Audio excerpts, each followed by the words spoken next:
Dobrý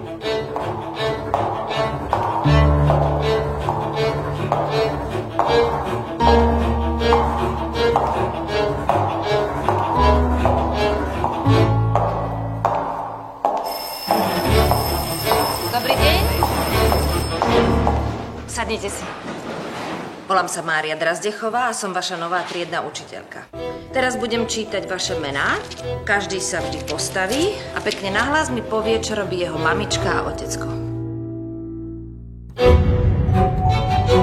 Súdružka učiteľka by od teba niečo chcela. Potrebovala by niečo vybaviť. No poď, Danka. Môj jediný blízky človek je moja sestra. A tá žije v Moskve. Tak to 1000 kilometrov odtiaľto. Môj otec, traktorist. Otecko Danky Kučerovej predsa robí na letisku, nie? Danuška, tvoj otec nie traktorist. On работает v aeroportu. Čo si tá komunistická svinia vlastne myslí? Chce poslať pošty lietadlom do Moskvy.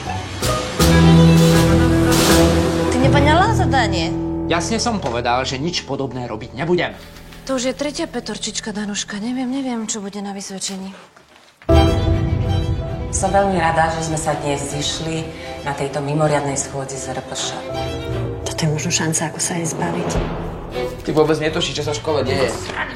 Čo je na tom zlé, keď si ľudia pomáhajú v núdzi?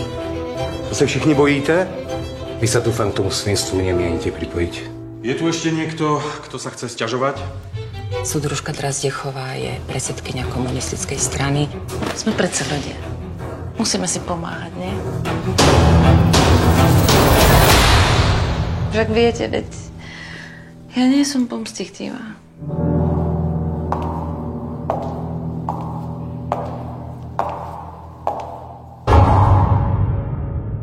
Mohli by sme ju zabiť.